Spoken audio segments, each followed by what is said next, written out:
खबर यह है कि सैन्य मोर्चे पर पाकिस्तान को अमेरिका बड़ी मदद देने जा रहा है। दरअसल ट्रंप प्रशासन ने पाकिस्तानी वायुसेना जो F-16 लड़ाकू विमान इस्तेमाल करती है उनके लिए $686 मिलियन के अपग्रेडेशन पैकेज की औपचारिक रूप से अमेरिकी संसद को सूचना दी है।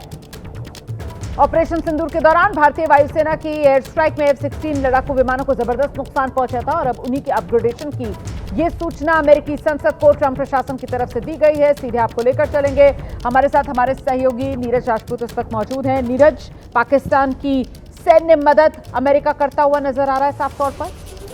बिल्कुल, देखिए रोमाना, जिस तरह से ये दरअसल ये अपग्रेड करने के लिए जो F-16 लड़ाकू विमान है पुराने पड़ गए हैं, 80 के दशक के हैं, इसलिए क्योंकि खुद भारतीय वायुसेना ने कहा था कि इनको मार गिराया था। इसलिए अमेरिका को ऐसा लग रहा है कि अगर भारतीय वायुसेना इन लड़ाकू विमानों को, अमेरिकी लड़ाकू विमानों को मार गिरा देती है तो पूरी दुनिया में एक गलत मैसेज जा रहा है। इसीलिए इनको अपग्रेड किया जा रहा है। अपग्रेड किस तरह से किया जाएगा? इस $686 मिलियन का जो पैकेज है, इससे इन लड़ाकू विमानों की क्षमताओं को बढ़ाने की कोशिश की जा रही है ट्रंप प्रशासन द्वारा, ताकि आने वाले समय में अगर कोई इस तरह का कोई दूसरा युद्ध होता है तो उसमें जो अमेरिकी जो फाइटर जेट्स हैं वो कहीं पर भी ऐसे ना हो कि वो दुश्मन के सामने, यानी कि भारत के सामने वो ना गिर जाए, क्योंकि भारत की S-400 मिसाइल सिस्टम ने इन लड़ाकू विमानों को मार गिराया था, जैसे कि खुद भारतीय वायुसेना के प्रमुख ने कहा था।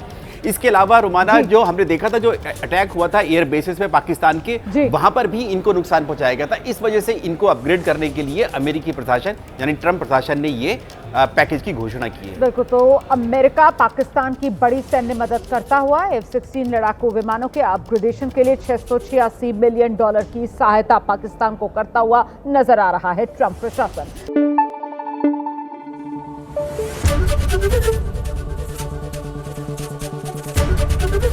ABP न्यूज आपको रखे आगे।